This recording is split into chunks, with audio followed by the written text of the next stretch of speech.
നിലമ്പൂർ തെരഞ്ഞെടുപ്പിൽ പരാജയം ഉറപ്പിച്ച ശേഷം അവസാനമായിട്ട് RSSന്റെ വാതിലൊന്ന് കോളിംഗ് ബെല്ല് അടിച്ചു നോക്കിയതാണ്.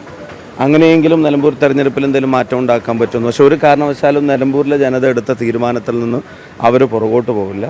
ഐക്യ ജനാധിപത്യ മുന്നണി വളരെ കംഫർട്ടബിളായിട്ട് നിലമ്പൂർ ജയിക്കും എന്ന കാര്യത്തിന് സംശയം വേണ്ട.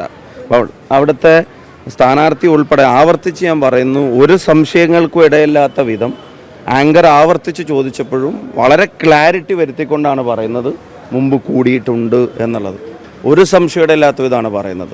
അപ്പോൾ അത് പിന്നെ സ്ഥാനാർത്ഥി വന്നിട്ട് അത് പിന്നെ ഉപതെരഞ്ഞെടുപ്പുമായിട്ട് ബന്ധപ്പെട്ട് ഒരു സാഹചര്യത്തിൽ അത് ജനതാ പാർട്ടിയാണ്, അങ്ങനെയാണ് ഇങ്ങനെയാണ് എന്നൊക്കെ പറഞ്ഞ് ജനസംഘമായിരുന്നു എന്നൊക്കെ പറഞ്ഞ് അത് ഉരുണ്ട് കളിക്കാൻ ശ്രമിക്കുന്നത് അത് വളരെ പ്രകടനം. കേരളത്തിലെ എല്ലാവരും കണ്ടിട്ടുള്ളൊരു വീഡിയോ, ഒരു സംശയങ്ങൾക്കൂടെ ഇല്ലാത്ത പറഞ്ഞിട്ടുള്ളൊരു വീഡിയോ.